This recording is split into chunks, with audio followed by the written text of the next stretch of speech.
अस्सलाम वालेकुम। Pakistan economy watch के लेटेस्ट एडिशन में खुश आमदीद। मैं हूं इमरान सुल्तान।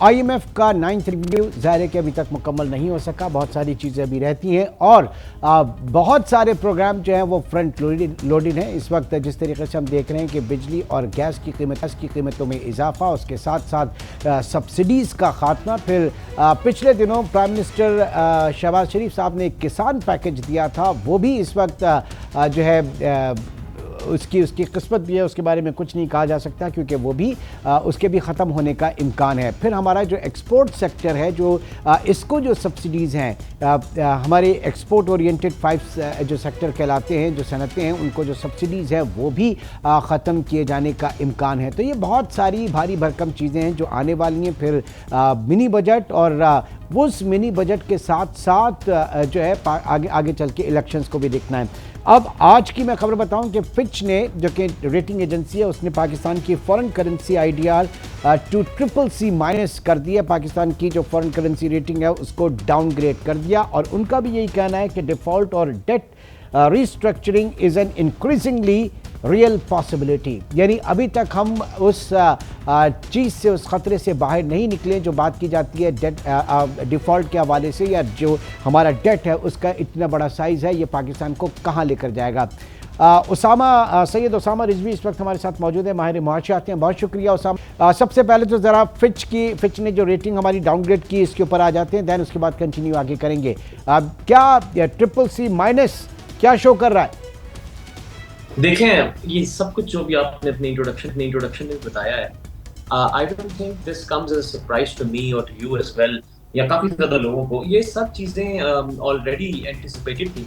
बड़ी बल्कि अब तो ये आम सब नॉन इकोनॉमिस्ट या लेमैन भी, सब लोग भी इस चीज की बात करने लगे कि पाकिस्तान डिफॉल्ट कर देगा और सब चीजें। तो इस हालात के अंदर फिच हो गया, मूडीज हो गया, दूसरी जो एजेंसीज है उनका डाउनग्रेड करना is not a surprise. CCC का मतलब ये, उन्होंने साथ ये भी बोला है कि उन्होंने कोई आउटलुक भी नहीं प्रोवाइड किया, क्योंकि जो CCC- की कंट्री होती है उसके लिए यूजुअली जब चीजें डाउनग्रेड करते हैं तो साथ कुछ आउटलुक भी आती है कि आगे वो क्या देखते हैं। CCC- में उन्होंने कोई आउटलुक भी नहीं दी, बिकॉज इसके अंदर क्या आउटलुक देंगे वो। बल्कि उन्होंने एक दो चीजें बड़ी अजीब प्रेडिक्ट की है, मतलब बड़ी क्वाइट कंसर्निंग। जैसे हमारा डेफिसिट स्टिल दे प्रेडिक्ट कि 1.5% ऑफ GDP रहेगा, हमारा करंट अकाउंट डेफिसिट भी मजीद बढ़ेगा। तो ये सब चीजें हैं इसके अंदर। डेट रिस्ट्रक्चरिंग जो अभी पिछले दिनों बहस चल भी रही है, करनी चाहिए कि नहीं करनी चाहिए, but I believe at times आपके पास कुछ ऑप्शन नहीं बचती, क्योंकि आपने पॉलिसी डिसीजंस को इतना डिले किया होता है पॉलिटिकल कंसिडरेशंस की वजह से कि एट टाइम्स आपको लेसर इवल क्या, बल्कि जो हायर इवल होता है वो लेना पड़ता है। तो ये इससे मुझे तो यही लगा कि इट्स नॉट अ सरप्राइज। अच्छा, अब ज़ाहिर के पिछले दिनों कुछ इसी तरह के मामला जो है वो IMF की तरफ से थे और S&P की तरफ से थे, तो मूडीज़ की रेटिंग के ऊपर भी जो उन्होंने डाउनग्रेड की थी, सागदार साहब जो हैं वो आए थे और उन्होंने बहुत ही एक सॉलिड स्टेटमेंट दिया था। अब दिस इज़ द टाइम कि वो एक बार फिर आए और ज़रा फिच को भी आईना दिखाएं। देखिए, इसके ऊपर तो आप पूरा हम प्रोग्राम कर सकते हैं। इकोनॉमिक फिगर्स अभी न्यूज़ के अंदर भी फ्लैश होती रहती हैं, इंडिकेटर्स, सब चीज़ें। अगर हम सबको पता है क्या मसले हैं, क्या मसाइल हैं, डेफिसिट है, एक्सपेंडिचर भी कर्टेल कर दिया है, अगला बजट कैसा होगा ये भी हम सबको पता है, टैक्सेस बढ़ रहे हैं, मिनी बजट होगा, आज 122% गैस की प्राइसेस बढ़ी हैं, ये सब चीजें। बट आगे क्या करना है ये सबसे मेन तरीका। लेकिन उससे पहले आगे बढ़ेंगे सर, आगे बढ़ेंगे, लेकिन उससे पहले चूंकि मैं रेटिंग एजेंसीज के हवाले से बात कर रहा हूं, मैं थोड़ा सा इनके ऊपर भी जानना चाहूंगा। 2008 में जब सब प्राइम मॉर्गेज हुआ था, एक पूरा कोलैप्स हो गया फॉरेन में, अमेरिका में, US में और पूरी दुनिया में जो एक पूरा सिस्टम था वो कोलैप्स हो गई, वहाँ की मार्केट्स कोलैप्स हो गई। तो क्या ये तमाम rating agencies including Moody's, Fitch, S&P, ये उस वक्त नहीं उसको देख पाई थी? इतना बड़ा, ये तो बिल्कुल वही हो गया पेंटागन और उसके ऊपर से इतने जहाज़ों ने जाके और तबाही मचा दी और वहाँ पर CIA बिल्कुल खामोश बैठी हुई थी, उनको कुछ पता नहीं था। देखिए, अब ये बड़ा इंटरेस्टिंग क्वेश्चन है। अब अगर आप खाली इस मखसूस चीज की बात करें तो अब आके कुछ 8-10 साल बाद और रेटिंग एजेंसीज का जो नेगेटिव रोल सामने आया है 2008 के वेस्टर्न फाइनेंशियल क्राइसिस में, वो सबको पता है। इसके ऊपर बहुत सारे एकेडमिक्स ने बात की है, ना सिर्फ तब बल्कि अभी जब श्रीलंका डिफॉल्ट किया है जब उसने, और उससे पहले जब उसके हालात काफी खराब थे, तो रेटिंग एजेंसीज ये फिच और मूडीज ने बजाय इसके कि उसको स्टेबलाइज करने के लिए कुछ और बात करता, उन्होंने उसको और डाउनग्रेड किया। मैं पहले भी आपको बता चुका हूँ, जब आप डाउनग्रेड करते हैं कोई भी रेटिंग एजेंसी किसी भी मुल्क को, तो उनके लिए डेट रेज करना, उनके लिए फाइनेंसिस रेज करना बहुत ही मुश्किल हो जाता है। Same as with Pakistan sir, same is with Pakistan, आपको इंटरेस्ट रेट बहुत ज्यादा देना पड़ता है because nobody is there to buy your highly risk debt. तो इन रेटिंग एजेंसीज का रोल पर से, जिस तरह आईएमएफ का रोल पर से, ये डिबेटेबल है, ये नेगेटिव है। बट अगर आप पाकिस्तान के कॉन्टेक्स्ट में बात करें तो वो जान के तो हमें नहीं ना कर रहे कुछ, तो वो फिर आप जाहिर है आधा ब्लेम खुद पे भी लेंगे, आईएमएफ भी, मतलब आईएमएफ नहीं ठीक है, आधा हम ले सकते हैं सर, आधा क्या, हम तो पौना लेने के लिए तैयार हैं, 75% लेने के लिए तैयार है। लेकिन इस तरह के हालात में, स्पेशली जब आपके यहाँ पूरा का पूरा सैलाब आया है और 1/3 पाकिस्तान जब वो सैलाब के अंदर डूबा है और हम कोविड से अभी निकले हैं, और ऐसे में इस तरह की चीजें, तो ये तो फिर क्वेश्चनेबल है ना। जी बिल्कुल, देखिए ना दुनिया इस वक्त किस उसमें कॉन्टेक्स्ट के अंदर है। डेवलपिंग कंट्रीज, खाली पाकिस्तान नहीं, सारी डेवलपिंग कंट्रीज, मैंने इसके ऊपर काफी बार लिखा भी है कि सारी की सारी डेवलपिंग कंट्रीज सिमिलर कंडीशन से गुजर रही है। तो इसके अंदर जाहिर है, अगर हम मोरली देखें या दूसरे लिहाज से भी देखें, तो इन रेटिंग एजेंसीज को थोड़ा सा, जैसे कहते हैं, they should go easy. But ये दुनिया आपको पता है कोई रूल्स रेगुलेशंस पे नहीं चलती, इट्स अ यूएस बेस्ड और western based financial system, international financial system. तो इसके अंदर अगर हम इस चीज को डिबेट करेंगे तो लॉजिकली तो उसकी सेंस बनती है, बट प्रैक्टिकली, रियली प्रैग्मेटिकली वो इनवैलिड हो जाती है। इसी तरह चीजें चलती आ रही हैं पिछले एटलीस्ट 30-40 ईयर्स से। ठीक, नाउ अब आगे बढ़ते हैं कि आगे क्या होने वाला है जी। ये तो बहुत मुश्किल सूरत हाल है पाकिस्तान में। हुकूमत के पास ना फिस्कल साइड पे स्पेस है, ना मॉनेटरी साइड पे स्पेस है। होगा तो क्या होगा, किस हद तक आप महंगाई करेंगे, किस हद तक आप जा सकते हैं।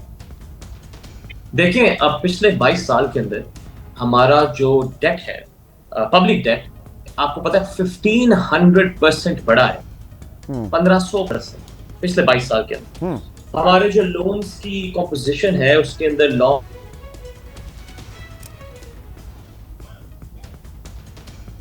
उसामा की आवाज़ इस वक्त थोड़ी सी कट रही है, हम दोबारा कोशिश करेंगे राब्ता बहाल हो।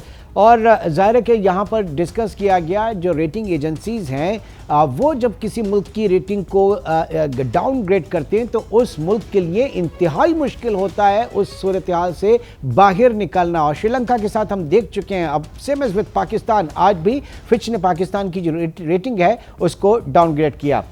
जी उसामा, आप मौजूद हैं? जी बिल्कुल जी, कंटिन्यू कीजिएगा, आपकी आवाज रुक गई थी जनाब। अच्छा, तो मैं आपको बता रहा था कि पाकिस्तान का पिछले 22 सालों में सिर्फ जो पब्लिक डेट है वो कुछ 1500% बढ़ा है। हमारे जो लोन्स की कॉम्पोजिशन होती है उसके अंदर शॉर्ट टर्म लोन्स, इनके इंटरेस्ट रेट ज्यादा है, जबकि long term loans interest rate कम है, उनकी कॉम्पोजिशन बढ़ चुकी है। तभी हमें अब अगले 4 साल में हर साल 32 से 35 अरब डॉलर कुछ बट उसामा, कुछ आधे से ज्यादा तो हम एक्सचेंज रेट की वजह से बढ़ा देते हैं ना। आप एक्सचेंज, आप रुपी को डिवैल्यू करते हैं, लोन आपका जो डेट सर्विसिंग खुद ब खुद बढ़ जाती है, मोर देन हाफ तो इस तरह से बढ़ जाता है।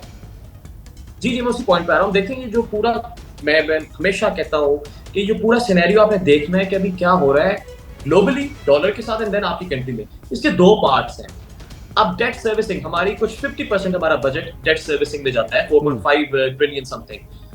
अब आप देखिए कि दुनिया के अंदर डॉलर जो है उसका डॉलर इंडेक्स होता है, वो रिसेंटली अपने 20 साल हाईएस्ट पॉइंट पे पहुंचा, 20 इयर्स हाईएस्ट पॉइंट। ऐसे में दुनिया की तमाम मेजर करेंसीज डॉलर के अगेंस्ट डबल डिजिट तक गिरी हैं। जापानीज येन काफी ज्यादा गिरा। तो नेचुरली पाकिस्तान या पाकिस्तान जैसे दूसरे ममालिक जिनका डेट डॉलर के अंदर डिनोमिनेटेड होता है, उनके ऊपर एक्स्ट्रा प्रेशर आता है। उसको कवर करने के लिए आपकी जो गवर्नमेंट होती है, ऑफ कोर्स जैसे आपने कहा, they publish print more money, जिसकी वजह से आपका एक्सचेंज रेट डिस्टर्ब तो होता है, लेकिन आपके पास इन्फ्लेशन आती है, लेकिन आप अपने डेट दे सकते हैं। दूसरा पॉइंट ये कि हम लोग प्रिंट क्यों करने पड़ते हैं money, because we don't have sources of revenue. जहां अब आप इस बात को ट्राई करते हैं एक्सपोर्ट्स के साथ, हर $1 की एक्सपोर्ट पे 30 से 40 सेंट आपके इंपोर्टेड आइटम के होते हैं। वो आज शक्ल जैदी साहब ने बड़ा अच्छा आर्टिकल लिखा था, इसमें बता रहे थे इसी तरह कि आपको कुछ 70-80 अरब डॉलर की एक्सपोर्ट चाहिए 25 to 30 बिलियन डॉलर्स की इंपोर्ट्स के अगेंस्ट, ताकि आपके पास कुछ रेवेन्यू की सोर्सेज आए। ये एक रेवेन्यू की सोर्स है। जब तक देखें, जब तक इस लेकिन उसमें तो उसामा हमें पूरा अपना इकोनॉमिक मॉडल को हमें अपसाइड डाउन करना होगा ना। इस वक्त आप जो बात करते हैं 6% 7% ग्रोथ की और 8% ग्रोथ की, तो आप अपनी इंपोर्ट्स को खोल देते हैं, है ना, आप अपनी इंपोर्ट्स को खोल देते हैं और उसके बाद बैलेंस ऑफ पेमेंट का क्राइसिस खड़ा हो जाता है। तो आप सिर्फ आ जाएं जहन में बिठा के 2.5-3% से ज्यादा की ग्रोथ नहीं हमने करनी और फिर हमने इंपोर्ट सब्सटीट्यूशन के ऊपर आना है, हमने अपने एफटीएस वगैरह स्पेशली विद चाइना जो है उसको हमने रिविजिट करना है। फिर आपके जितने भी इस तरह के ट्रेड एग्रीमेंट्स हैं उनको पाकिस्तान के फेवर में होना चाहिए, इन पाकिस्तान फेवर होना चाहिए। अगर 2-3% ग्रोथ हो जाएगी तो फिर जो पॉलिटिशियंस हैं उन्होंने फिर अपनी कैंपेन्स में क्या कहना है, ये भी तो बताएं। यही तो देखें ना, जो पॉलिटिकल कंसिडरेशन होती है। मैं हमेशा, जब इमरान खान भी कहते हैं, जब शहबाज शरीफ या नवाज शरीफ साहब जो भी कहता है कि हम एशियन टाइगर बना रहे थे, 6% ग्रोथ 7% ग्रोथ, और बाबा मरवाया इस मुल्क को इसी 6-7% की ग्रोथ ने, क्यों नहीं मानते हैं ये लोग? बिल्कुल, क्योंकि इंपोर्ट लेट ग्रोथ है। हर 4-4.5% से जब ऊपर जाते हैं तो साथ ही आपको डेट की तरफ जाना पड़ता है, साथ ही आपके रिजर्व्स गिरने लग जाते हैं, साथ ही आपका एक्सचेंज रेट डिस्टर्ब हो जाता है, साथ ही इन्फ्लेशन आ जाती है। And that's was the single reason कि 23वें आईएमएफ प्रोग्राम में आप गए। हर हुकूमत आती है प्रोग्राम में और उसके बाद 6% की ग्रोथ का नारा और अगेन एक आईएमएफ प्रोग्राम। और आप देखें इस ग्रोथ के साथ व्हाट हैपेंस, जो आपके शो में काफी बात हुई है, मॉनेटरी पॉलिसी 25 साल हाईएस्ट इंटरेस्ट रेट पे है। वो वीडियो आपने देखी होगी कि चैम्बर ऑफ कॉमर्स के वो उसने चाबियां देती हैं उनको, अभी भी इसी चीज पे 17% पे है। आई स्टिल बिलीव ये 3 से 4% और ऊपर जाएगा, 20% क्रॉस करेगा। तो इसके अंदर बिजनेसमैन क्या करेंगे? अच्छा, इसके दो पहलू हैं सर, इसके दो पहलू हैं। जब आपने जाहिर है कि 17-18% ये फिर कैबोर प्लस आप लगा ले, उसमें कमर्शियल लोन आप ले नहीं सकते। दैट्स के मनी सप्लाई है सिस्टम के अंदर, जितना पैसा है हुकूमत चाह रही है कि वो पैसा उसके पास आए, लिहाजा इंटरेस्ट रेट बढ़ाकर बचतों को फरोग देने की कोशिश की जा रही है। बट अगेन जो फ्लिप साइड है कि बैंक्स बाकायदा अपने अकाउंट होल्डर्स को फोन करके कह रहे हैं कि आप अपना PLS account, profit and loss sharing account खत्म करें और करंट अकाउंट के ऊपर आए, क्योंकि बैंकों के पास प्रॉफिट शेयर करने का पैसा नहीं है अब। जी, मैंने आपको बताया था there is a high possibility कि अक्सर आपके बैंक के विड्रॉल के ऊपर कैप लग जाए। मैं अभी भी कह रहा हूं, लेकिन जो आपने इंटरेस्ट रेट की बात की, देखिए वो रिलेशन हम सब पढ़ते हैं, वो होल्ड करता है डेवलप्ड कंट्रीज के अंदर। पाकिस्तान में इन्फ्लेशन आपको क्या लगता है कि मनी सप्लाई ज्यादा होने की वजह से और डिमांड बढ़ने की वजह से जो प्राइसेस के अंदर इंक्रीज आता है उस वजह से है, या सप्लाई चेन के अंदर? क्योंकि हमारे मेरा कहना सर यही है कि आप डेवलप्ड इकोनॉमीज के जो आप पूरा मॉडल है वो उठा के आप कॉपी पेस्ट करते हो पाकिस्तान के अंदर। पाकिस्तान में अगर टमाटर 400 रुपए किलो है तो इसका मतलब नहीं है कि पाकिस्तानियों ने सुबह दोपहर शाम रात जो है वो टमाटर खाना शुरू कर दिए। That's a problem of supply. आप डिमांड साइड से, डिमांड इंस्ट्रूमेंट से कैसे इस चीज को आगे लेकर चल सकते हैं? यानी महंगाई को खत्म करने के लिए शरह सूद बढ़ा दें, चीजों को इतना महंगा कर दें कि आवाम की जेब से मतलब उनका वो भूल जाए खाना और वो चीजें खुद ब खुद नीचे आए। That's a simple story. इसे बोलते हैं जी, इसे कह रहे हैं आप डुअल इकोनॉमी है। आप एक तरफ इंटरेस्ट रेट बढ़ रहे हैं, एक तरफ आप देखें एसयूवीज की सेल, एक तरफ आप टिम हॉर्टन्स के बाहर लगी हुई लाइन, और ये सब देखें तो ये जो गैप्स होते हैं, वेल्थ गैप्स होते हैं, इस तरह के अंदर ना हाईलाइट हो जाते हैं। सर वो हार्डीज के बाहर जो नया जो वहां पे अब मेरे ख्याल से पाकिस्तान में एक उनके आउटलेट खुला, उसके बाद रश तो देखें जाके क्या लगा है। टिम हॉर्टन्स के अंदर 61 इयर्स उनकी सॉरी रिकॉर्डिंग हो रही है क्या? नहीं, it's live show, it's a live show. Sorry, मुझे बीच में कुछ आवाज आ रही थी। तो टिम हॉर्टन्स का मैं बता रहा हूँ, टिम हॉर्टन्स देख लें और आप डेवलपमेंट्स देख लें। एक तरफ वो है, एक तरफ यू कैन सी कि लोग लाइन में लग के आटा और दूसरी अशिया खरीद रहे हैं। तो ये जो वेल्थ गैप्स हैं, इनका जो नुमाया होना, जो हाईलाइट होना, ये सब चीजें बताता है कि हमें इकोनॉमी से निकल के इसकी सोशल डिमेंशन को, इसकी सोशल डोमेन को, जहां अनरेस्ट बढ़ रहे हैं हर रोज लाहौर के अंदर, कराची के अंदर, बिजनेसमैन से लेके आम टीचर्स, डॉक्टर्स जो अनरेस्ट कर रहे हैं, सिटिंग्स कर रहे हैं, इन सब की भी कॉस्ट है। तो एक विशियस सर्कल बन जाता है। सर ये विशियस सर्कल और ये हैव और हैव नॉट कॉन्सेप्ट जो है ये बहुत भारी पड़ सकता है, खुदा ना खास्ता आगे चल के हालात अगर इसी तरह के मुआशी हालात है तो समाजी मसले सबसे पहले खड़े होंगे। भारी पड़ रहा है। और दूसरी बात यह है कि आप ये देखेंगे इसको आपने खत्म कैसे, इसके अंदर आपकी प्रायोरिटी पॉलिटिकल ब्लेम गेम या अरेस्ट, जो भी गवर्नमेंट है, जो भी लोग हैं, वो नहीं होनी चाहिए। इसके अंदर बड़ी क्लिशेड बात है, लेकिन लिटरली इसके अंदर आपकी प्रायोरिटी सिर्फ ये होनी चाहिए कि you have to get your economy back on track. Okay, तो इसमें कंसेंसस तो हमारा पॉलिटिकल लीडरशिप का होना चाहिए ना, सियासी कायदीन जो हैं उनको इदराक करना चाहिए ये मुल्क है तो उनकी सियासत भी है। बिल्कुल, देखें आप बातें करें, हम लोग मिलियंस ऑफ प्रोफेसर, सारे इकोनॉमिस्ट हैं, हजारों तरीके हैं जिनके थ्रू आप इकोनॉमी को इम्प्रूव कर सकते हैं, हजारों तरीके हैं। बट क्या उन तरीकों को इम्प्लीमेंट करने के लिए या उन तरीकों को सुनने के लिए, कोई स्ट्रेटेजी बनाने के लिए कोई विलिंग है, जिसे पॉलिटिकल विल कहते हैं? तो ये सारा का सारा बॉयल डाउन होता है जनाब इस वक्त पॉलिटिकल विल पे, कंसेंसस पे। और मुझे समझ नहीं आती, मतलब अगर हम इधर बैठ के बात करें तो वो जो पॉलिसी मेकर सो कॉल्ड हैं, जो इतने सालों से, जिसे कहते हैं सीजन्ड पॉलिटिशियंस, ये कैसी सीजन्ड आपकी अप्रोच है कि आपको यही नहीं पता कि टाइमलाइन के ऊपर, मैं कहता हूं ब्लेम गेम करें, पॉलिटिक्स करें, मैं खुद रियलिस्ट हूं, आई नो कि इस तरह करना पड़ता है, बट टाइमलाइन के ऊपर देखें कि पहले क्या करना है, बाद में क्या करना है। पहले कुछ चीजें सॉल्व करनी होती है ना, put out the fire first कहते हैं, कि पहले आग लगी हुई उसको बुझाएं, फिर बाद में इल्जाम लगाते हैं कि किसकी वजह से लगी, किसने लगाई, और सब कुछ करें। तो ये it's as simple as that. लेकिन आप अभी जो देख रहे हैं 122% गैस में इंक्रीज, मैंने आपको बताया है कि अभी आगे जाके गर्मियों में हम लोग 3 to 4 times more electricity bill देंगे। परसेंटेज की बात नहीं कर रहा, 3 से 4 गुना, या बेशक मैं लाइव कह रहा हूँ इसको, हम जिसका 50,000 आता था उसका 1.5 लाख प्लस बिल आएगा, क्योंकि उसकी यूरोप के अंदर होने वाले इवेंट्स रीजन है, उनके अंदर पोलर वोर्टेक्स आ रहा है, गैस प्राइसेस। तो इसके अंदर व्हाट विल वी डू?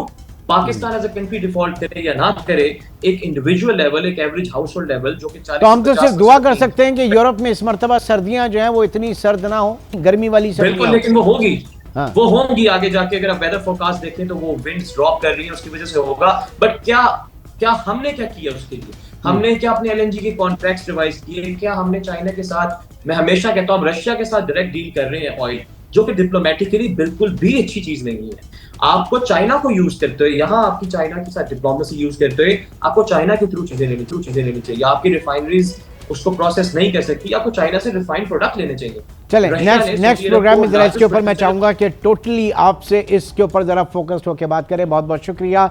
हमारे मुआशियात उसामा रिजवी इस वक्त हमारे साथ मौजूद थे और बात के हमारी सियासी जमातें, सियासी अमायदीन, सियासी कायदीन इस चीज़ का इदराक करें कि जिस गर्दाब में इस वक्त पाकिस्तान की मईशत फंसी है, ये मुल्क है तो हमारी सियासत भी है और तमाम चीज़ें भी हैं। तो प्रायोरिटी इस वक्त पाकिस्तान की इकॉनमी को दें।